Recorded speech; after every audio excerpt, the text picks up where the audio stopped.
বন্ধুরা, আজকের এই বৃষ্টির দিনে কি ইচ্ছা করছে একটু ঝাল ঝাল কোনো স্ন্যাক্স খেতে? তাহলে চলো বানিয়ে ফেলি এক নতুন ধরনের ফিশ ফিঙ্গার। আজকের এই রেসিপিটা বানানোর জন্য আমি প্রথমেই নিয়ে নিয়েছি 4-5 পিস কাতলা মাছ। তোমরা চাইলে অন্য মাছও নিতে পারো। মাছটাকে ম্যারিনেট করার জন্য কিছুটা লেবু আর কিছুটা নুন দিয়ে ভালো মতন মাছটার গায়ে মিশিয়ে নিতে হবে। আর মাছটাকে কমসে কম 10 থেকে 15 মিনিট রেখে দিতে হবে। এরপর আমি নিয়ে নিয়েছিলাম কিছুটা ধনেপাতা, যেটাকে আমি কুচি কুচি করে কেটে নিয়েছিলাম। কোচানো ধনেপাতার সাথে আমি নিয়ে নিয়েছিলাম কিছুটা রসুন, স্বাদ অনুযায়ী লঙ্কা এবং 1 কোয়া আদা। ধনেপাতা, রসুন, লঙ্কা এবং আদা তিনটেকেই আমি মিক্সিতে ভালো করে বেটে নিয়েছিলাম। একটা কড়ার মধ্যে পরিমাণ মতন জল নিয়ে তার মধ্যে মাছগুলো দিয়ে দিয়েছিলাম সেদ্ধ হবার জন্য।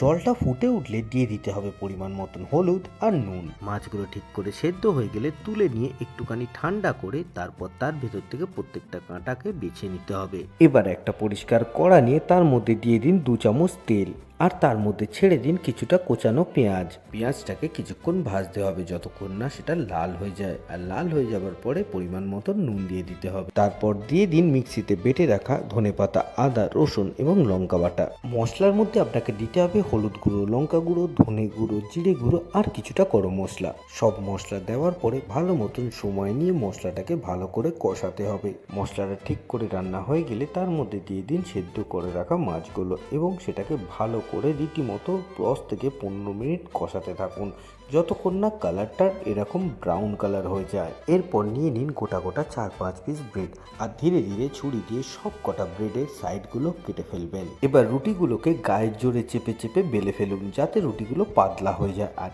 এটা এই রেসিপির সব থেকে ইম্পর্টেন্ট স্টেপ। এরপর ব্রেডের উপরে দিয়ে দিন একটুখানি ধনেপাতা বাটা, বাট এটা অপশনাল। তারপর মশলাদার মাছের পুরটা দিয়ে এরকম ভাবে আস্তে আস্তে ব্রেডগুলো রোল করে নিতে হবে।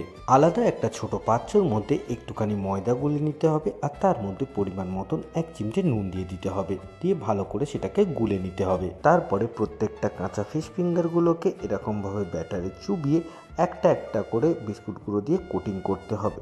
বিস্কুট গুঁড়ো লাগানোর পরে কিছুক্ষণ এরকম ভাবে রেখে দিতে হবে যাতে ফিঙ্গারগুলো ঠিক করে সেট হয়ে যায়। আপনারা চাইলে এরকম কাঁচা ফিশ ফিঙ্গার বানিয়ে ডিপ ফ্রিজে ফ্রোজেন করে 1 উইকের মতন আরামসে রাখতে পারেন, কোনো অসুবিধা হবে না। 10-15 মিনিট পরে আপনারা ছাঁকা তেলে ফিশ ফিঙ্গারগুলো ভেজে ফেলুন আর এইগুলোকে একটু টাইম নিয়ে গোল্ডেন ব্রাউন করে ভাজার চেষ্টা করবেন, তাহলে অনেক বেশি ক্রাঞ্চি আর খেতেও খুবই সুস্বাদু হবে। এই নতুন স্টাইলের ফিশ ফিঙ্গারগুলো রেডি হয়ে গেলে বাস প্লেটে করে সার্ভ করে দিন। এই ফিঙ্গারগুলো বানিয়ে অ্যাটলিস্ট একবার খেয়ে দেখবেন আর কিরকম লাগলো কমেন্টে অবশ্যই জানাবেন।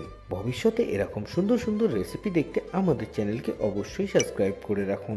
আর যদি এই ভিডিওটা আপনাদের ভালো লেগে থাকে তাহলে লাইক অবশ্যই করবেন। তো চলো বন্ধুরা, গুড বাই, আর খুবই তাড়াতাড়ি তোমাদের সাথে আবার দেখা হবে এক নতুন রেসিপি নিয়ে।